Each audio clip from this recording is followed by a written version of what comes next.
గిరిజన సాంప్రదాయంలో గుస్సాడి నృత్యానికి ఒక ప్రత్యేకత ఉంది. పద్మశ్రీ అవార్డు కూడా వచ్చింది కనకరాజు గారికి. ఆ కనకరాజు గారిది ఇదే ఊరు, మార్లవాయికి సంబంధించింది. ఆయన గుర్తింపుగా ఇక్కడ ఈ గుస్సాడికి సంబంధించిన శిక్షణా కేంద్రాన్ని ఏర్పాటు చేశారు. మనం ఇప్పుడు ఆ శిక్షణా కేంద్రంలోనే ఉన్నాం. ఇప్పటి వరకు 456 మందికి ప్రత్యేకంగా ఈ గుస్సాడి నాట్యంలో శిక్షణ ఇవ్వడమే కాదు, దేశంలో పలు ప్రాంతాల్లో వెళ్ళి వీళ్ళు ప్రదర్శనలు ఇచ్చారు. అంతర్జాతీయంగా కూడా వీళ్ళ ప్రదర్శనలు ఇచ్చారు. దీనికి సంబంధించి మనం పూర్తిగా తెలుసుకుందాము. ఎవరైతే ఈ గుస్సాడి నృత్యానికి సంబంధించి శిక్షణ ఇస్తున్నారో సుదర్శన్ మనతో ఉన్నారో, ఆయనతో మరింత సమాచారాన్ని మనం తెలుసుకుందాం. దర్శన్ గారు, ఎప్పటి నుంచి మీరు ఇక్కడ ఈ శిక్షణ కార్యక్రమాన్ని స్టార్ట్ చేశారు? ఇప్పటికి ఎంతమందికి ట్రైనింగ్ ఇచ్చారు? మీ లక్ష్యం అండి, మొత్తం టోటల్గా ఎంతమందికి ఈ గుస్సాడి నృత్యంలో నిపుణత అంటే టాప్ లెవెల్లో చేసేటట్టు చేయాలని మీ లక్ష్యంగా పెట్టుకున్నారు? నమస్కారం సార్, నా పేరు కనక సుదర్శన్. ఏదైతే ఆదివాసుల అతి పవిత్రమైనది, అతి ప్రాచీనమైనది గుసాడి.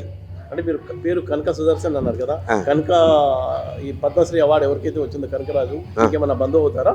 నేను ఈరోజు మన 2023 నవంబర్ 11 పద్మశ్రీ అవార్డు గ్రహీత కనకరాజు గారు మా స్వయాన పెదనాన్న. నా పేరు కనక సుదర్శను. ఏదైతే ఈ గుసాడి నృత్యం ఉందో ఇది చాలా అతి ప్రాచీనమైనది, అతి పవిత్రమైనది. ముఖ్యంగా ఆదివాసీ గోండు తెగల్లో కానీ లేకపోతే కొలం తెగులలో అతిపెద్ద పండుగ అయిన అతి పవిత్రమైనది ఏదైతే ఉందో అంటే ఆ దండరి ఉత్సవాలు. అవి దాదాపు 4 మాసాలు నడుస్తుంది ఉత్సవాలు. అయితే అందులో దండరి ఉత్సవాల్లో ఒక భాగమే ఈ గుసాడి. ఆ గుసాడినే మా ఆదివాసులలో ప్రత్యేక దీక్షలు పుచ్చుకుంటారు. ఆ దీక్షలో మేము యత్మసూర్ దీక్ష అంటాము. దాన్ని యత్మసూర్ దేవతగా పోల్చుకుంటాము. అవి ఆరోగ్యాలు, లాభసాటిలు ప్రత్యేక దాని గుర్తింపు. ఇంకోటి ఏంటంటే ఈ జటాశంకరుడు, నిరంకార్ గురు, ఓం గురు అని దీన్ని ప్రత్యేకించి పోల్చుకుంటాము. ఇది చాలా గొప్ప, చాలా నీతి నియమగల మా నృత్యం కాదు, ఒక యత్మసూర్ దేవత. ఇంతమందికి ఇప్పటివరకు ఎంతమందికి శిక్షణ ఇచ్చారు?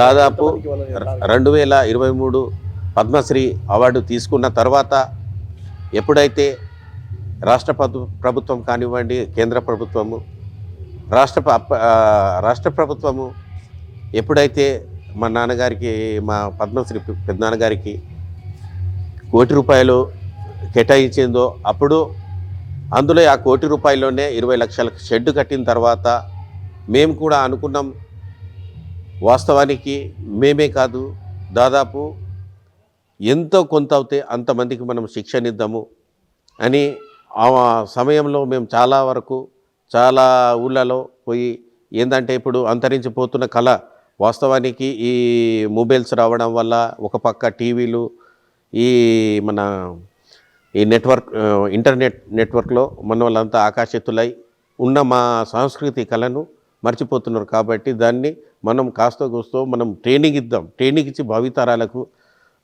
అందిద్దామనే దృఢ సంకల్పంతో ఇక్కడ ఆదిలాబాద్ నుండి మొదలుకొంటే ఆంధ్రప్రదేశ్ చింతూరు వరకు మా స్టూడెంట్స్లు ఉన్నారు, 456 మంది.